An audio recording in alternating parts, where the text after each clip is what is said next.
પોતાને ભારતીય ક્રિકેટનો ફેન કહેનારો જાર્વો લીડ્સમાં રમાઈ રહેલી ટેસ્ટ સિરીઝની ત્રીજી મેચમાં પણ જોવા મળ્યો.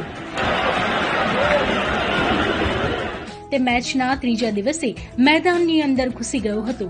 આ વખતે તે ટીમ ઇન્ડિયાની ટી શર્ટમાં જોવા મળ્યો હતો. રોહિત શર્માના આઉટ થયા બાદ જાર્વો મેદાનમાં ઘૂસી ગયો હતો.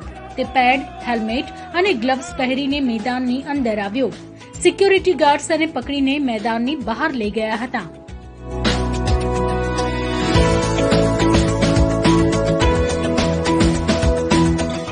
આ ઘટના ભારતની ઇનિંગની 48મી ઓવરમાં બની હતી. રોહિત શર્મા 48મી ઓવરના ચોથા બોલ પર ઓલી રોબિન્સનનો શિકાર બન્યો હતો. રોહિતના આઉટ થયા બાદ જાર્વો મેદાનમાં પ્રવેશ કરવામાં સફળ રહ્યો હતો.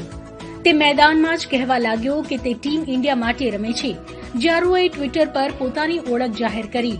એક ટ્વિટર યુઝરે કેટલીક તસવીરો શેર કરી દાવો કર્યો કે પીચ પર ગયેલા વ્યક્તિનું નામ જાર્વો છે, જેમાં લખ્યું હતું કે ભારત માટે રમનાર પ્રથમ શ્વેત પુરુષ હોવાનો મને ગર્વ છે.